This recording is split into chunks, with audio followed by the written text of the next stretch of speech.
Susan? Approve. Jim? Approved. And I approve as well. Congratulations, Rhonda. Thank you. Yeah. Thank you very much, everyone. Congratulations. That's awesome. Thank you. John, I'm not aware of, I know you're going to do voucher, but in minutes, but I'm just give you a heads up. I'm not aware of any public comment to date. Okay, that sounds good. All right, so yep, approval of the voucher, that is going around. And then need the approval of minutes from May 13th from our last meeting a couple of weeks ago. So moved, Ingrid. Ingrid moves. Susan seconds on mute. Any discussion? I'll call the roll. John? Approve. Ingrid? Approve. Susan? Approve. Jim? Approved. And I approve as well. Minutes are approved. We already said there's no public comment. So reports and updates. We have a principal's report. Since this isn't a regular school committee meeting, there is no principal's report. It's just the one from the last time in there. Oh, gotcha. Okay. Sounds good. That was easy. So we'll move on to discussion items. And we are looking at the revised fiscal year 21 budget. Yes. Thank you. And so Nancy, hi, Nancy. Is there, forgive me, Nancy, is there any thing that we need to pay attention to for the FY21 budget? Have we taken final action on adjustments? You had me adjust some stuff after your last meeting, and then you would want to vote on it tonight. Thank you. Yeah, sorry. So, John, I think if you've had that draft in front of you and the committee's had an opportunity to look, and I'll defer to, Rhonda for any adjustments or comments and Nancy, but I think I just say that we're very conscious of the times we're in, and I would just like to add that any of the recommended adjustments or cuts are not wants. Everything that was put forth in this budget are needs. It will significantly impact the services of children, but we're also cognizant of where we're at. So things as we've recommended with pre-K and other adjustments, just want the community to know that we're trying to do our due diligence on both sides of the aisle. Thank you. Yep. Yeah, I would agree that, we're pretty bare bones on this budget from what I saw with the revisions that we'd made. So, Rhonda, do you have anything to add?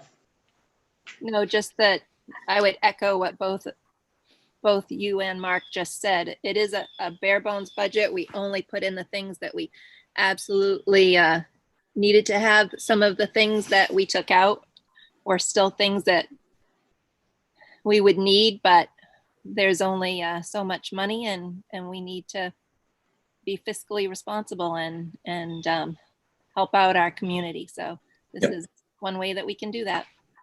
Good. Thank you. Does anybody have any? Yeah, John. You're on mute.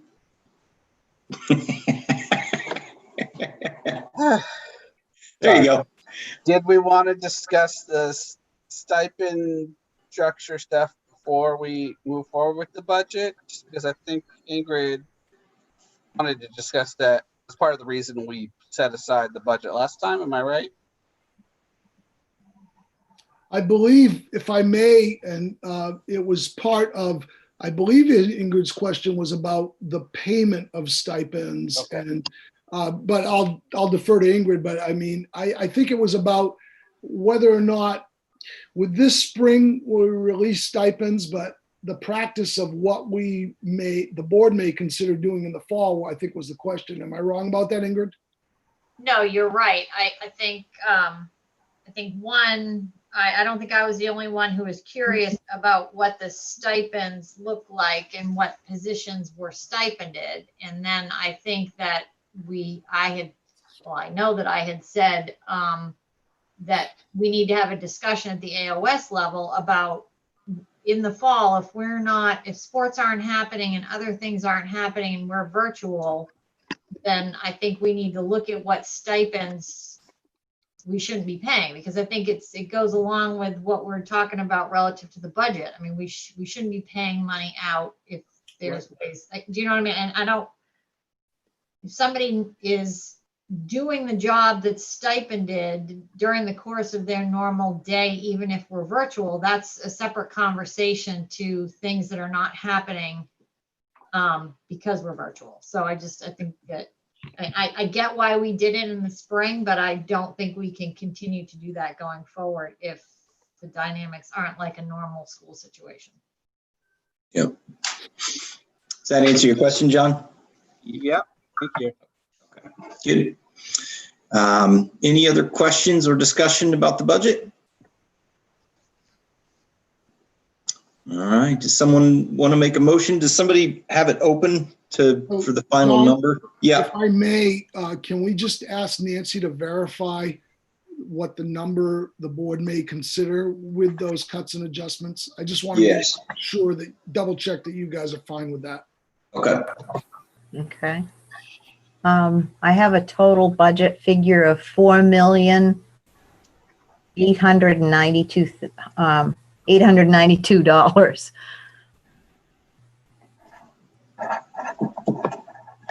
Okay. All right. Does someone want to make a motion?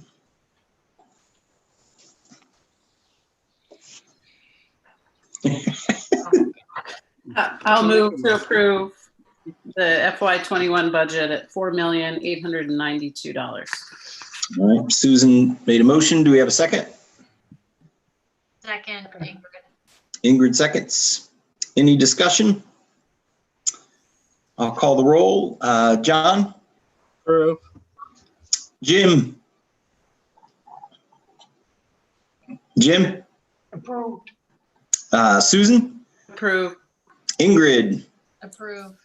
And I approve as well. All right. We got a budget. That is- We're halfway there. Thank you, John. Yeah. Thank you, board. I appreciate that. And I just want to acknowledge the good work of Rhonda, her staff, and Nancy. Thank you very much. Yeah, thank you. Thank you, everyone. To that point, has there been any other discussion about town meeting that you've heard? And So, John, may I? Yes, please.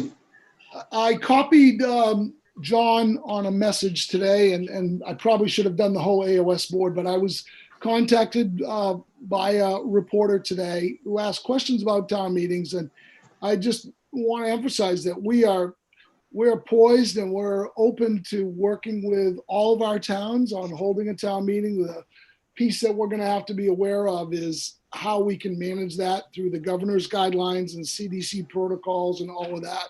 So I know that town managers are considering dates.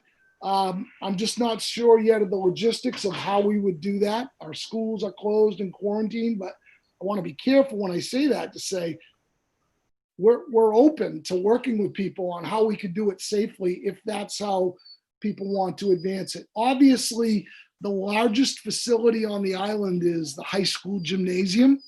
So if we're looking at the 50 minimum and social distancing and all those protocols, could it be accomplished?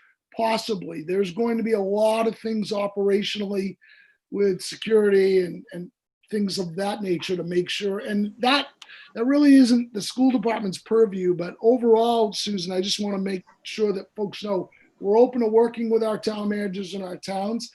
I haven't seen it yet, so I want to be careful as I say this, but I know that the governor is considering some options that might allow for virtual meetings and other forms for towns to consider how to approve budgets. But I haven't seen that yet, and I don't know what that guidance is. That's probably more in the world of the town managers and the Maine Municipal Association. Nancy, do you have anything to add around town meetings, or we're just in a wait and see approach right now? Yeah, basically. Okay. Ingrid.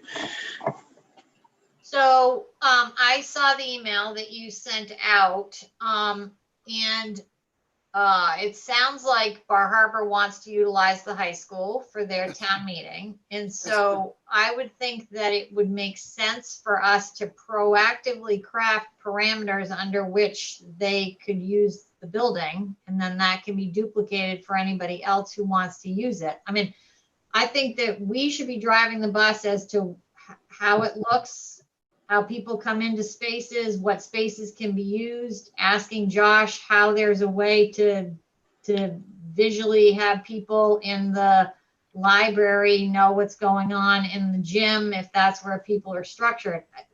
I don't think that the towns have the capacity to figure that out, and then they shouldn't be the ones telling us, how they want it set up. So I think if we're hoping that towns are going to have town meetings to pass our budgets, we should be doing everything we can to make it as easy as possible for them to come into that building and hold a town meeting. I just didn't want to overstep, Ingrid, but if that's the direction of the board and the board chairs, I mean, Well, I want to be all in, but I don't want to overstep, and I certainly don't want to overstep in an area that is not the superintendent's domain. But yeah, I hopefully the message that I sent was one of collaboration and that we're open. And yeah, if we have the resources and they're comfortable with that, I'm fine with doing that legwork.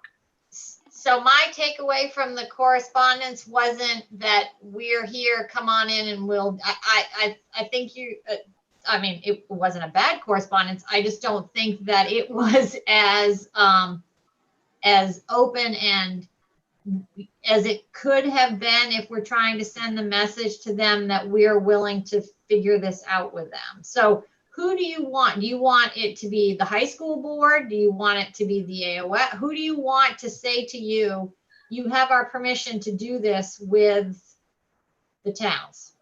Well, that's a loaded question. As you know, I report to 11 boards. Well, right. And so what I'd say then, if it's going to be the high school, and I'm just speaking out loud, obviously I can't envision some of our smaller facilities being able to manage this.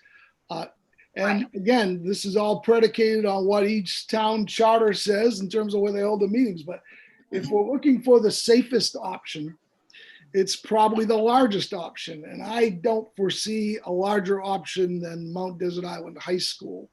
So, I guess we should probably have a conversation with the board chair of the high school and the high school. That might be hard. And the high school principal.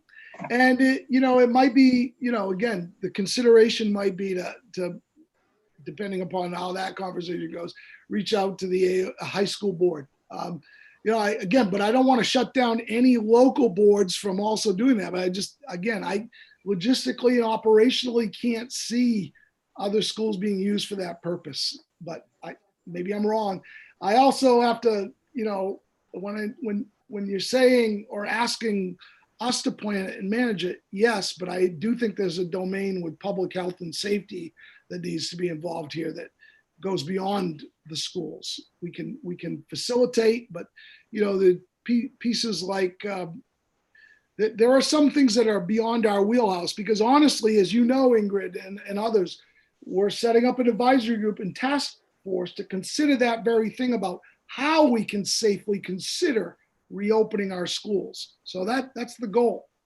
So I guess in short, Ingrid, we should, you and I should have a follow-up conversation with Matt tomorrow about how we may consider proceeding. John? My only note of hesitation, I think the high school makes sense, and I think the town should take advantage of it if we're offering it. My only hesitation is, given the noise about graduation, that if 2 weeks after our promotion happens, there's an event with people, actual bodies in the building, there may be some blowback on why couldn't we have done this for our graduation kind of thing, but so be it. Well, the only thing that I would say back to that, sorry, Mark, and then you Nope. can add in, is if segregating isn't the right word, but if we're putting 50 people in the library or 50 people in the auditorium and 50 people in the gym, Sure. That's a different scenario than trying to have 300 people at graduation in one location. Absolutely. Yeah, that So, was my point. Yep. I mean, Have we ever even had more than 100 people at our town meeting? I mean, 120 maybe? Southwest usually does is break like 100. 120 to 130. Yeah. You know, so some of the other schools, no, but I mean, some of the other towns, it's not that high. So I don't know. I don't know. Okay. Well, it sounds like this will be a discussion for the high school board meeting, and then once it's hashed out there, then I think it's up to the town to decide where they want to do it, and then we'll go from there. So seems to be the route to take anyway. The only thing I'd add to that, John, is that I think the other John's point is right. No matter how we rationalize it or explain it, that will be a question, particularly with the fact that we've determined that our summer programs are all going to be remote at this time. And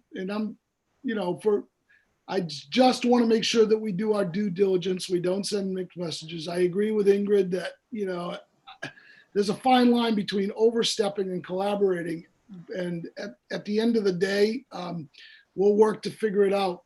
But I just want to make sure that folks know we're going to do everything we can to keep consistent and safe. So thanks. Yep. All right.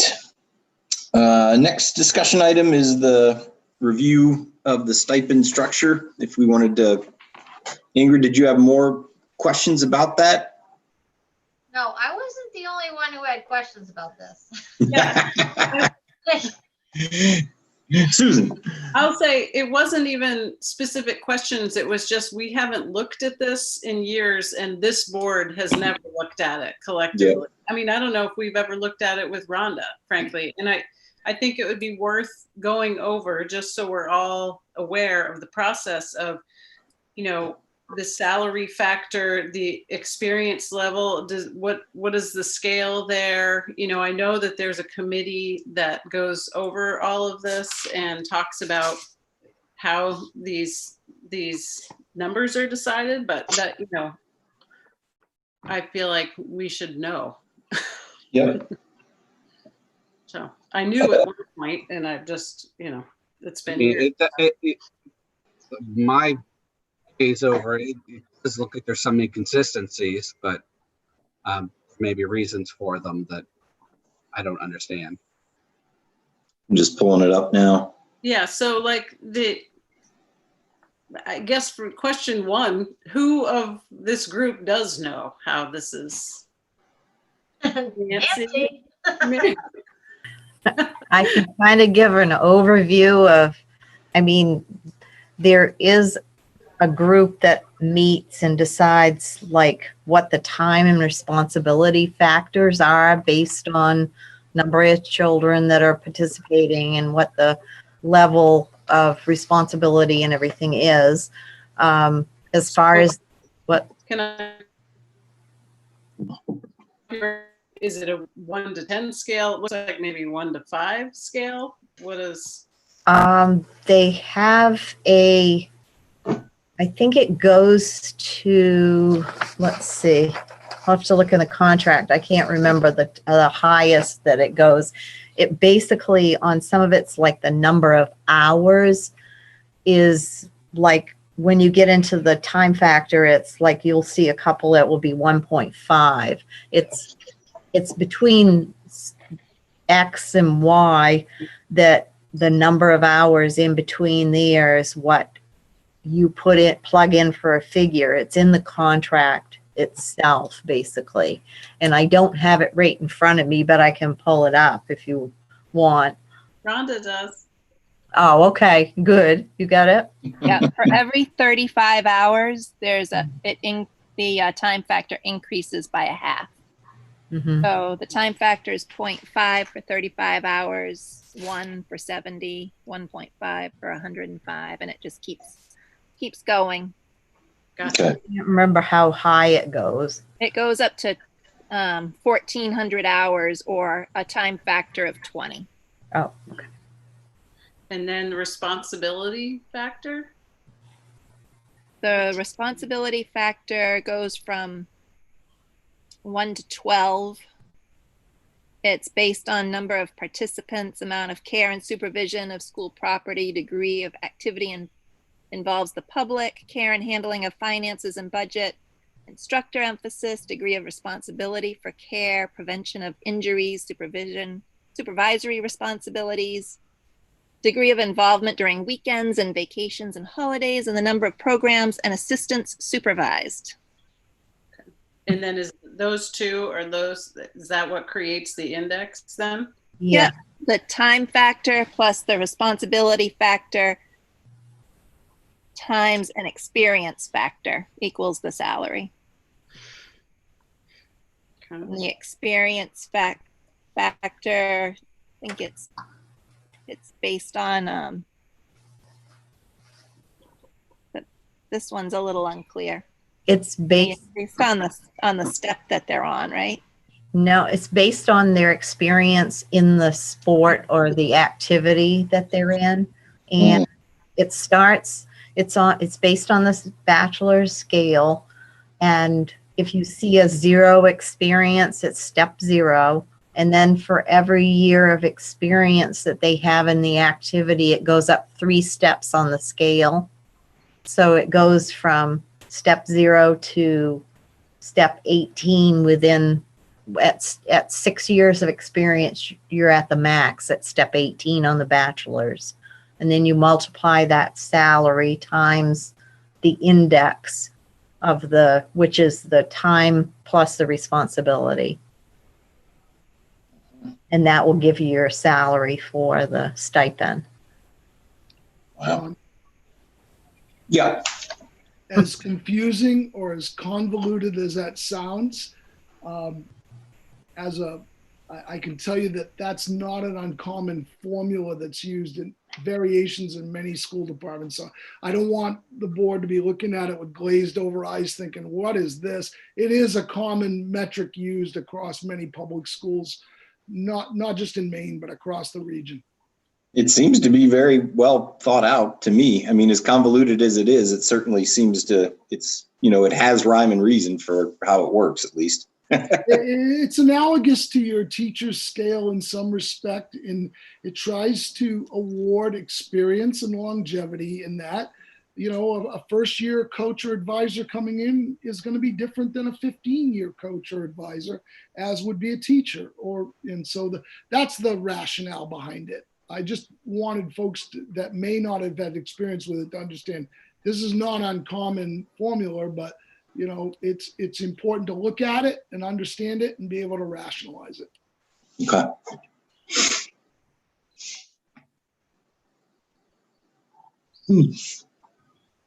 John, go ahead. The zeros, I presume, are ones that we didn't have, programs we didn't have, so there were no stipends. Is that so? Like chess, robotics, and Correct. soccer B. Okay. Susan? Oh, you muted. I went There you go. unmute. Okay. This just confused me. The play director, how is that different than the CJ grant? Are they 2 different plays?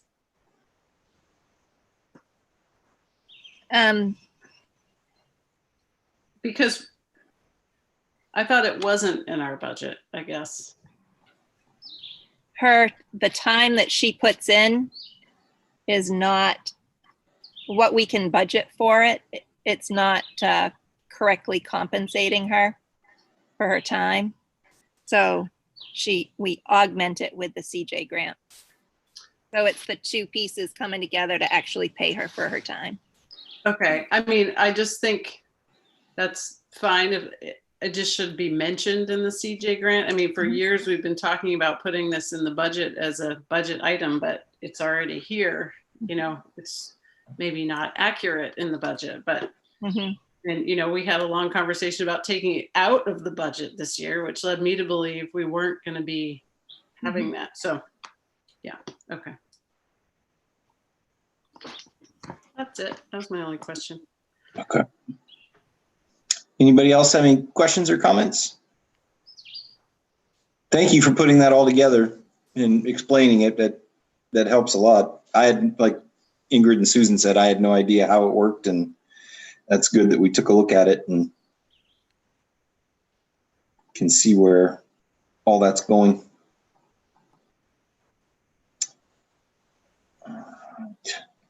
Anybody else? We good? Okay, moving on. Action items, nomination and election of teachers. Mark? Yes, thank you, John. I'm pleased to nominate Emily Mishu for an art teaching position. I had the pleasure of having a very good conversation with Rhonda and Emily. Emily is a experienced art teacher.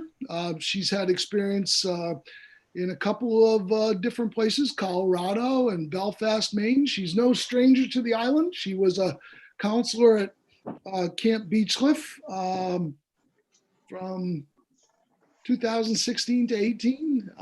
She also has, she's a COA graduate too, so she's very familiar with our area. I really, really enjoyed her enthusiasm, her spirit. I think that she's somebody, one of the questions I asked her was, you know, why art is important and how you integrate that. And so she had some great answers and some wonderful energy. So I'm pleased to nominate Emily for a probationary contract for the art teacher position. And happy to take any questions, or Rhonda, if you want to add anything, please do. I just think that Emily has this wonderful positive energy about her, and I think that she will, you know, there's no replacing Bob Sattler, but she will bring her own touch to the position that I'm looking forward to working with her. Good. Ingrid, did you have a question? Yes, so is she gonna be partnering with Bonnie to still do, I want to say that it was PACE, but maybe that's something different. Steam. What, Yeah, STEAM? Yeah, she will still, yeah, co-teach with Bonnie in the STEAM class for 7th and 8th grade. Okay, so this is a full-time position, right? Correct. Okay. Any other questions or comments? Jim? Yeah, Bob did a great deal with technology, Yes. kids working with their hands. Does her experience lend itself to continuing that part of what was our art program? I asked that question, Jim, so that's very intuitive of you. Rhonda, what do you know?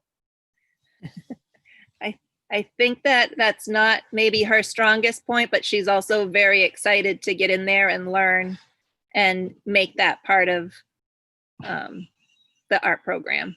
Jim, we emphasize that, you know, there's no replacing a Bob Sattler, but there's some core things that have really been important, both in terms of resources and tradition. And she's very open, and we're hoping, and I want to say this carefully, expecting that will continue and be a part of this program. I asked that question as well. And I was comfortable with the response. I asked that question also because Jeff Wood does have some of that experience. He Yes. brought that from Tremont, and maybe there's a possibility of collaboration between the two. Yes. Definitely. That'll be good. Julie? I was just gonna underscore just that point, Jim. So I think that Rhonda's brought a combination of people in, and that just because a position is replacing a position doesn't mean that when you look across several new positions that you can't get a similarly enriched program. And there'll be ways in which Emily does some things that Bob didn't do. And there's ways with STEAM and STEM, and Mike Brzezowski is also interested in doing a number of these kinds of work and hands-on kinds of things. So I'm so excited about the cast of characters here. I think it's going to be a really collaborative and exciting movement into the future. And again, if we can't stay the same, people move on, they retire. But I think Pemetic's in an excellent position staff-wise right now. John? Rhonda, I think it would be worthwhile in the parent-teacher conferences for the teachers to inquire about kids' impressions of that program with Bob and Bonnie. Okay. Just heard some feedback from several students, so I think that teachers should hear it. All right. Thank you. Any other questions or comments? All right. Do we have a motion? Move to approve the hiring of Emily Mishu for the art position. Second. Ingrid moved, Susan second. Any discussion? I'll call the roll. John? Jim? Approved. Susan? Approve. Ingrid? Approve. And I approve as well. Thank you very Thank much. you. Congratulations, Emily. Welcome aboard, Emily. John, may I? Yeah. So I have a second nomination for a primary grade 3 position. And this is a position being vacated by Robin Sattler, who's retiring. And I'm pleased to nominate Susan Raven. Susan is probably no stranger to you and to the community, as she's been a very successful educational technician at Pemetic for 4 years. You may not know that Susan was also a 4th grade classroom teacher and social studies teacher for grades 3 through 5 on Vinyl Haven. So she's no stranger to the area and the classroom.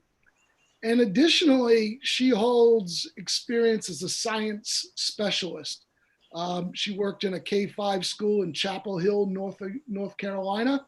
And it was, again, a wonderful conversation to hear her passion for her craft, her experiences. She's invested in Pemetic, so I'm pleased to nominate her for this position. Good. That's what I was gonna highlight, is that she's very dedicated to Pemetic and the area. No plans on moving, and she's done an amazing job as our Title I Ed Tech. So she's got very strong literacy teaching skills and the science background and the primary teaching experience, and really looking forward to seeing what she does with that 3rd grade class. Good. John? Does she start over as a first year probation? So what would happen, may I, John? Yep. What would happen, John, is that if the board approves this nomination, Susan will be given credit for her teaching experience. She'll start with a probationary contract, as would anybody. It doesn't matter your experience level, but she would get credit for her teaching experience, both on Vinyl Haven and in Chapel Hill. Great. Any other questions or comments? Not seeing any. Do we have a motion?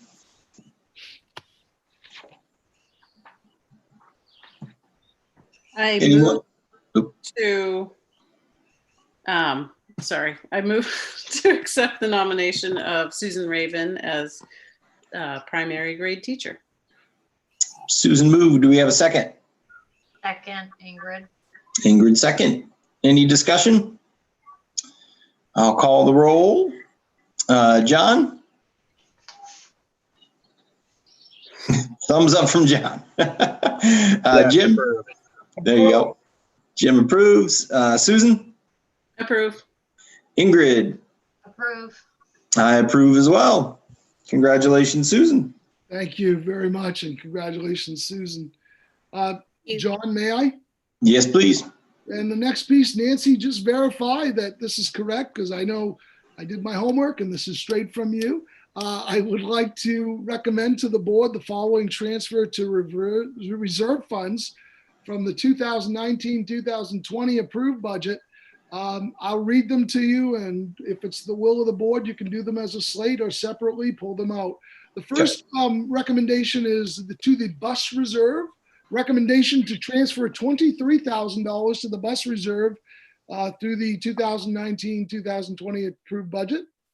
The second recommendation would be the special education reserve, and a recommendation to transfer $60,000 to the special education reserve through the 2019-2020 budget. And the last recommendation would be to move or transfer $15,000 to the maintenance reserve from the 2019-2020 budget. And additionally, under that item, a recommendation to transfer $15,000 to the maintenance reserve for the playground maintenance through the 2019-2020 budget. And we're available to take any questions from the board. Is that just all basically housekeeping stuff? Yes. Okay. Does anybody have any questions, comments? Do we have a motion to move the slate? So Yeah. moved. Second. Susan moved, Ingrid second. Any discussion? I'll call the roll. John? Approve. Jim? Approve. Susan? Approve. Ingrid? Approve. I approve as well. All right. That brings us to other business. I'd just like to, if I may, John, report to the board. I will be updating board chairs and all AOS members that I am forming an advisory group, a task force, ad hoc committee, if you will, all the above, on the to do the work of advising the superintendent for the safe return to our schools. Goes without saying that folks are anticipating what summer and fall is going to look like. Information changes daily, and I want folks to know that we want them heard and represented. I will be inviting select members across the spectrum to include nurses, to include teachers, to include parents, to include board members, scientists. We're blessed on MDI. We have some of the foremost minds in science and medicine here. And we're going to tap into those resources to make sure that we vet how to do this safely. And so a cross section of stakeholders are heard, including students. Students will serve. So I want folks to know that that work will begin. There will be representation. This is going to be really hard because we have to balance geography with voice and also be able to do the work. And right now, there's so many names to consider that, and that's a blessing, but we also have to be able to manage it. So I just want to make sure that the community and the board know that's on our minds, it's our priority, and we'll be beginning that work. And you'll hear more of that information shortly. Happy to take any questions you might have on that. Ingrid? So Mark, is it ultimately, do you think, coming down to individual districts to decide what they're going to do? At this time, Ingrid, I would say yes. These decisions, as they were when we started on March 13th, have been local. We're all looking for guidance and adhering to guidance from federal and state governments, but yes is the short answer. I also will say this, that much the same way that we try to stay together as a district with snow days and storms, and we try to do that regionally through Hancock County. We're trying to do that as well, but we're going to recognize that our communities, we may be in different places based upon density, based upon information. So, we've all been trying to go down this road with continuity and consistency, and I just want to pat people on the back. It's been hard, but they've done a good job. But that doesn't mean that circumstances, information, data are not going to change that viewpoint. And we very much respect, local voice, but we're going to continue to try to mobilize our resources to do it with continuity. But I do envision at this point, it will be local decisions that could change. Thank you. Anybody else have any other questions? I Julie? would just like to say something, which is that I just want to be really, really clear that I have seen no indication that any guidelines would not require a return to school to look very different than the way it was. And that this group and the board, I think it's really important that people understand that unless there's some miracle, and none of these people from anywhere around where they're coming from infect anybody here, and there's not a problem, unless that happens, we're not returning as normal. And we're going to need to be thinking about a lot of different pieces, like who needs to be in schools and who is not going to be in schools, and density and alternating, and it could look really different. And I don't have any preconceived notion of exactly how it's going to look. But I think it's important for the board to be able to get that message out there. And maybe you have already. I'm just saying it very carefully here, because even if we are allowed to open and we choose to open, we're probably not having it look exactly the same. I would underscore that, yeah, I certainly know that, given the fact that I have kids in my buildings currently that are following state guidelines relative to daycare centers. But I'm going to be vocal about the fact that daycare centers can be open, and there are really clear guidelines. And we're operating a kindergarten through fourth grade program right now that follows those guidelines. And, we've got 15 kids in a room doing what they need to be doing. From my perspective, I don't understand why those aren't some of the guidelines that the Department of Ed is talking about relative to the fall and opening schools. Because part of my frustration is that there's different guidelines that say very different things for industries that could be the same. And so I just want to make sure that we're looking at that stuff, because if you're allowed to offer programming for kids outside of a school building, I don't understand why with those same parameters you can't be offering school. And I get that it's going to look different than it looked before March 13th, but that doesn't mean that it's not doable. And I'm not saying that you think that it's doable. I understand that. I'm interested in a really thoughtful conversation that really looks at what people have learned around the globe in opening up schools, and in taking into account safety and balancing that with all the other pieces that we need to be thinking about. And I am not saying that we're going to be open or closed. I have no idea. But what I'm saying is that I just want to make sure the board understands that it could look very different, because I don't think all of our communities understand that. I think some of the communities are thinking that when we open up in the fall, it's going to be back to the way it was. And there's a lot of different considerations, from transportation to eating to spaces to contagion to people with immune systems that are compromised. There's a lot of things to consider. And I think we want to be very thoughtful and thorough in how we consider them, so that whatever we come up with takes those things into account. Mark? Well, I just want to I appreciate that, Julie. You're very wise. But at the end of the day, I just want the community to know we're not asleep at the switch. We're thinking about this. We're planning for this. It's going to be the focus of our work over the summer. And the other piece too, and these are all valid points. The thing to keep in the forefront is that public education is compulsory.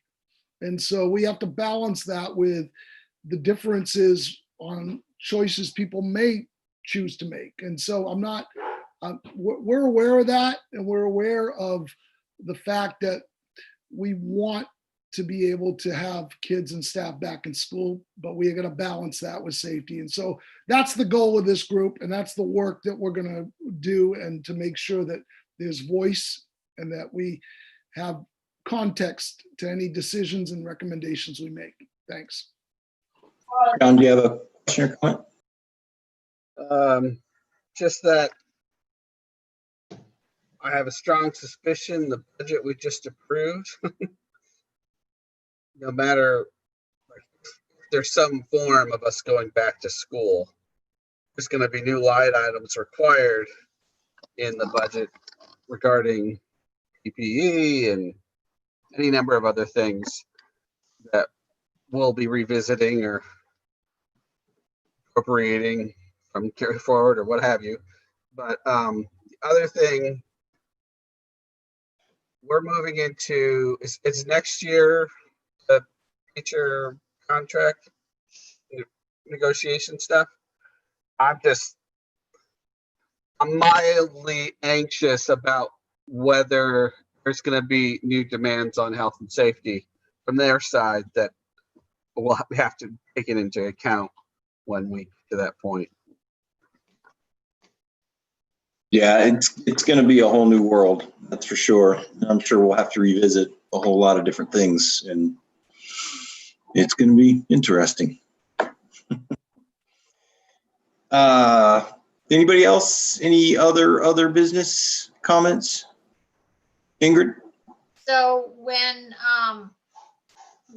there was conversation about the playground, we reached out to the select board because it's a municipal playground, and they made the decision to close it. I saw in the paper that Bar Harbor is opening the Town Hill playground, and they're opening the Bar Harbor playground. And I would like to reach out to the town to find out what their mindset is relative to the playground. Does that make sense, since they're the ones who decide to close it? Or do you all want to, I mean, I don't know how to move forward, but. It makes sense to me. I don't know about anybody else. John? Yes, I was a little, after all the talk when we were renovating the playground and how it, I don't know, where the responsibility for the playground landed. I was a little uncomfortable with the select board making that decision rather than the school board, but I just putting that out there. Oh, I think the Whatever difference, precedents we're setting for them. it's a municipal playground though. I mean, Yeah, of course. It's not the school's playground. It's not Harbor House's playground, even though everybody thinks it's both of our playgrounds. Yeah. It's the town's playground. So, okay. I think that we would be remiss. I mean, part of funding that playground, the push to get the town to do it was because it was a municipal playground too. So I don't think we can play it both ways. Fair enough. Now, do you want it open to the public while you're running programs there, Ingrid?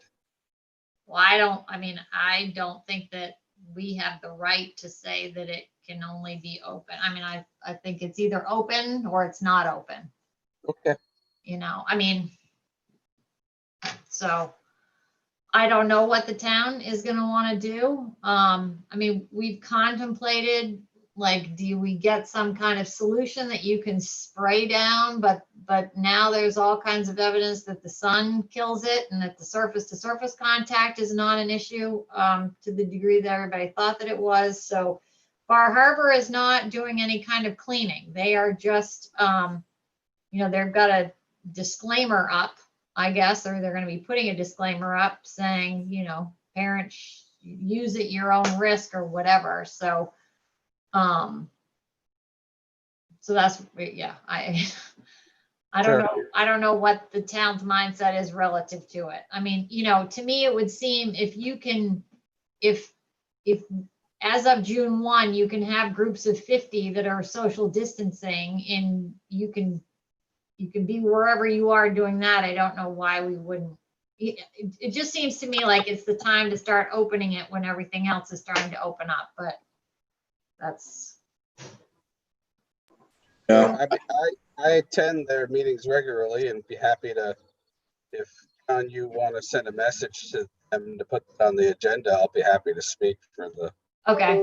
Yeah, I'll send an email to Justin and I'll probably reach out to a couple of the select board members just to kind of give them. Yeah, unless we wanted to, and I don't know that we do, want to make a statement as a board that we think this playground should be open, then I think it's pretty much just left to the town to decide what to do. Yeah. Fair enough. All right. Any other business?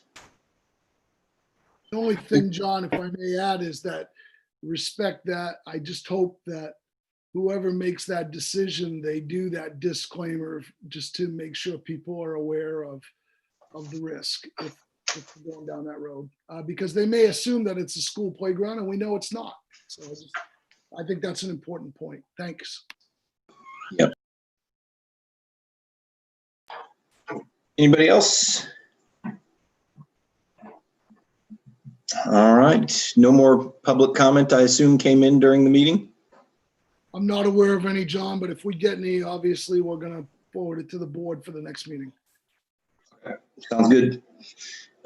Future agenda items. We have another meeting in a couple of weeks.